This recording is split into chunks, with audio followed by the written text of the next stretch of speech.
नागा साधु कहाँ रहते हैं और कुंभ के बाद वह कहाँ चले जाते हैं कि हर किसी को मालूम नहीं चलता। भारत की मौजूदा पीढ़ी नागा साधुओं के इतिहास के बारे में ज्यादा कुछ नहीं जानती।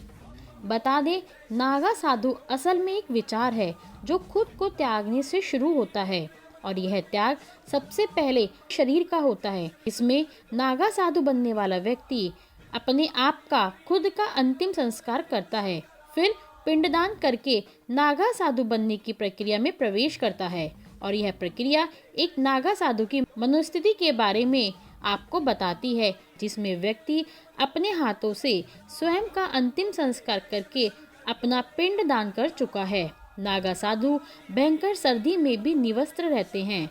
उन पर मौसम का कोई प्रभाव नहीं पड़ता।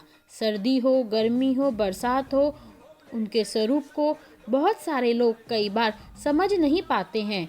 उनके बालों की लंबी जटाएं, शरीर पर रगड़ी हुई भस्म उनके तपस्या करने का अनोखा तरीका है। नागा शब्द के कई अर्थ होते हैं।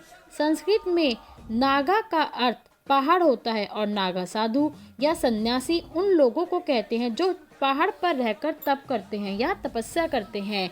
इसके अलावा कचहरी भाषा में नागा शब्द का अर्थ होता है एक युवा बहादुर सैनिक।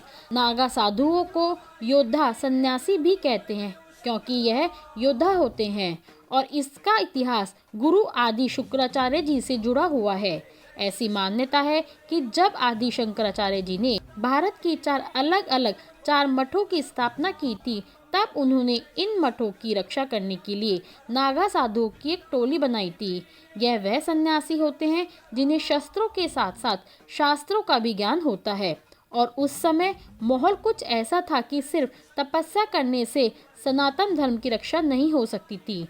तन धर्म की रक्षा के लिए शस्त्र उठाना भी आवश्यक हो गया था। इसीलिए नागा साधु आए और नागा साधु ऐसे थे जो शास्त्र का भी ध्यान रखते थे। हालांकि कुछ इतिहासकार मानते हैं कि नागा साधुओं का अंत सिंधु घाटी की सभ्यता से भी पुराना है। युद्ध कौशल में निपुण होते हैं, लेकिन वह इस युद्ध कौशल का खुलकर प्रदर्शन नहीं करते। नागा साधु बनने की प्रक्रिया तपस्या से शुरू होती है और यह तपस्या कभी ना खत्म होने वाली दीक्षा के साथ भी जारी रहती है। भारत में अभी कुल मिलाकर 13 अखाड़े हैं जो उन्हें युवाओं को नागा साधु बनने की दीक्षा देते हैं, जिनकी आयु 16 से 20 वर्ष के बीच होती है। भारत में सनातन धर्म की रक्षा के लिए 4 लाख से भी ज्यादा नागा साधु हैं और इनकी संख्या इतनी है कि कई देशों के पास इतनी बड़ी सेना भी नहीं है।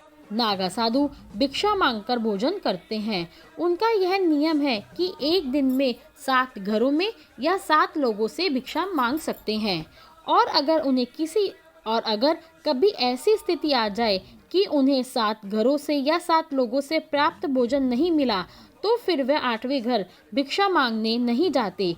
उस दिन उन्हें भोजन त्याग कर ही अपनी तपस्या करनी पड़ती है, क्योंकि अगर उन 7 घरों से या 7 लोगों से उन्हें भिक्षा नहीं मिलती तो वे 8वें घर भिक्षा मांगने नहीं जा सकते।